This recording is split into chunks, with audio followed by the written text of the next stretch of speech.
कि लक्ष्मण तू तो कह रहा है कि धनुष का खंडन करो, परंतु कैसे करूं? जब तक गुरु की आज्ञा नहीं होगी तब तक कैसे? गुरु के आज्ञा के बिना तो मैं खड़ा भी नहीं हो सकता। तू इशारा कर रहा है कि धनुष का खंडन कर दे।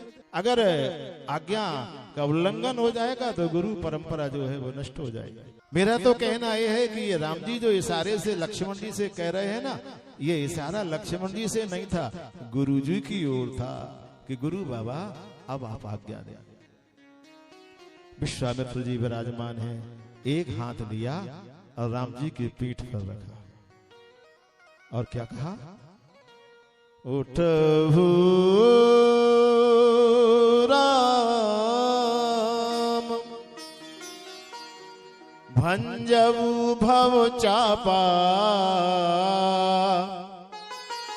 मेटहु तात जनक परिताप।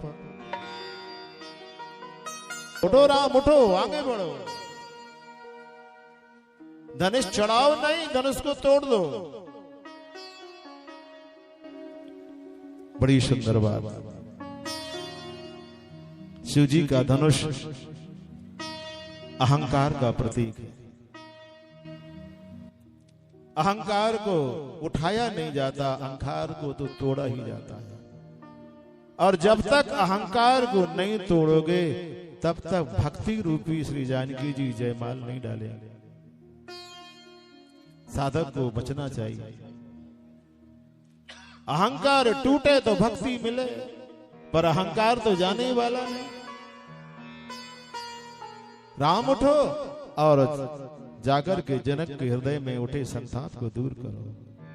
जब आज्ञा हुई राम जी को तो राम जी उठे, और जब राम जी उठे तो बाबा तुलसी ने दर्शन किया कि वो देते उदय गिरी मंच पर रघुबर बाल पतंग, और विकसे संत सरोज सब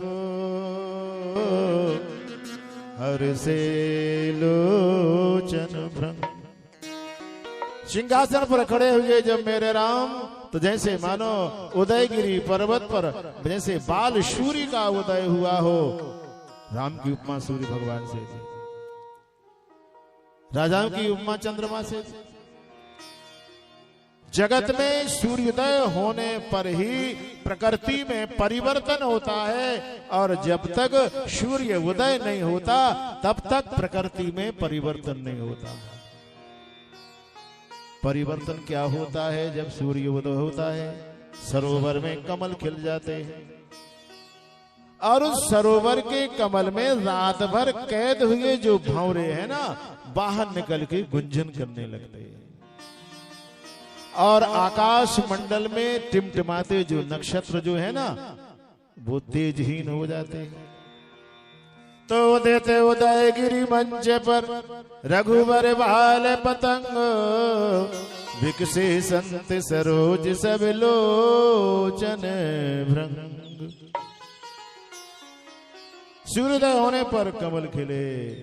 जब राम रूपी सूर्योदय उदय हुआ, राम जी खड़े हुए, तो संत रूपी कमल खिल उठे। संत रूपी कमल खिल उठे, और उनके जो नेत्र रूपी भंवरे जो है ना, राम रूप का दर्शन कर गुंजन करने लगे। और अभिमानी जो राजा थे, जो विवाह करने की कामना से आए थे, उनकी आशा रूपी नक्षत्र और रात्रि नष्ट हो गई। सहज ही चले सकल जग स्वामी, सहज ही चले सकल जग स्वामी, सहज ही चले सकल जग स्वामी। राम जी सहज ही चले सकल जग स्वामी। मनाहु महत गज कुंजर गामी, मनहु महत कुंजर गामी। सहज ही चले सकल जग स्वामी, धीरे धीरे राम जी आ रहे हैं। सहज ही चले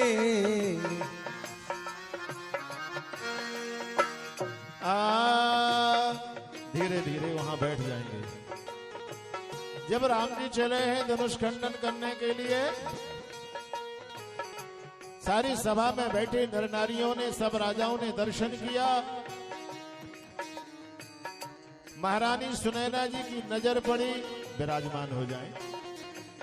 परिक्रमा लगा रहे हैं मेरे प्रभु शिव धनुष की, और उसके बाद विराजमान हो जाएंगे।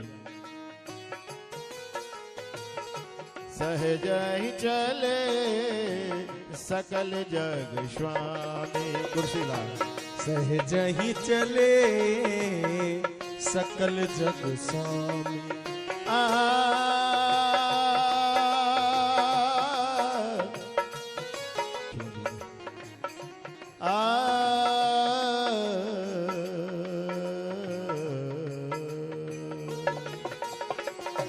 सहज ही चले सकल जग स्वामी। सहज ही चले सकल जग स्वामी।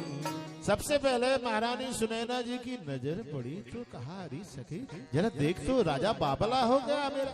ये स्वामी जी क्या कर रहे हैं? ये बाबा ने कैसे आदेश दे दिया? सखी सब कौतुक देख निहारे, जेऊ कहावत हितु हमारे। ऐ सखी जो हमारा हित भाजन करने वाले हैं, जरा देखो तो इस मंडप पे सब देख रहे हैं तमाशा। महाराज को जाके कोई समझाता क्यों नहीं कि सुंदर भय कुमार, एक कौशल पुत्र राजकुमार, क्या इनसे धनुष का खंडन हो सकता है? अगर धनुष का खंडन इनसे नहीं हुआ तो हम महाराज दशरथ जी को क्या जवाब देंगे? धनुष नहीं टूटा तो अवध का सौंदर्य